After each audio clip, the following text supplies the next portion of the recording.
ನಮಸ್ಕಾರ ವೀಕ್ಷಕರೇ. ದೈವಶಕ್ತಿ ಕಾರ್ಯಕ್ರಮದ ಇಂದಿನ ಸಂಚಿಕೆಯಲ್ಲಿ ಮನೆಯಲ್ಲಿ ಉಗ್ರ ದೇವರ ಫೋಟೋಗಳನ್ನು ಹಾಕಿದರೆ ಏನಾಗುತ್ತೆ ಎಂಬುದರ ಬಗ್ಗೆ ಮಾಹಿತಿಯನ್ನು ತಿಳಿಸ್ತಾ ಇದ್ದೀನಿ. ವಾಸ್ತುಶಾಸ್ತ್ರದ ಪ್ರಕಾರದಲ್ಲಿ ಉಗ್ರ ದೇವತೆಗಳನ್ನು ಮನೆಯಲ್ಲಿ ಪೂಜೆ ಮಾಡಬಾರದು ಎಂಬುದು ಪ್ರತೀಕವಿದೆ.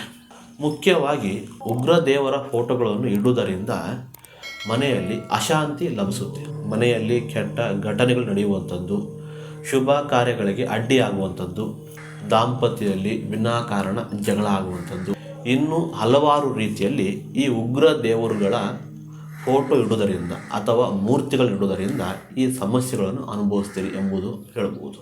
ಉಗ್ರ ದೇವರುಗಳು ಅಂದರೆ ಯಾವ ರೀತಿಯಲ್ಲಿ, ಫೋಟೋಗಳು ಯಾವ ರೀತಿ ಇರುತ್ತೆ, ಯಾವ ದೇವರುಗಳು ಕೂಡ ಇಡಬಾರ್ದು ಎಂಬುದ್ರ ಬಗ್ಗೆ ತಿಳಿಸ್ತಾ ಇದ್ದೀನಿ.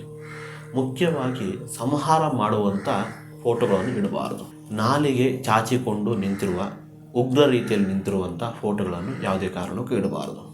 ಭಕ್ಷ್ಯ ಭೋಜನಗಳನ್ನು ಮಾಡುವಂಥ ದೇವರುಗಳ ಫೋಟೋಗಳನ್ನು ಇಡಬಾರ್ದು. ಭದ್ರಕಾಳಿ, ಮಹಾಕಾಳಿ, ನಟರಾಜ, ರಾಹು, ಕೇತು ಈ ಥರ ಫೋಟೋಗಳನ್ನು ಯಾವುದೇ ಕಾರಣಕ್ಕೂ ಮನೆಯಲ್ಲಿ ಪೂಜಿಸಬಾರ್ದು, ಹಾಗೆ ಇಡಲೂಬಾರ್ದು. ಈ ಥರ ಮಾಡೋದರಿಂದ ನಾವು ಹೇಳಿದಂಥ ಈ ಸಮಸ್ಯೆಗಳು ಎಲ್ಲ ರೀತಿಯಲ್ಲಿ 100% ಅನುಭವಿಸ್ತೀರ.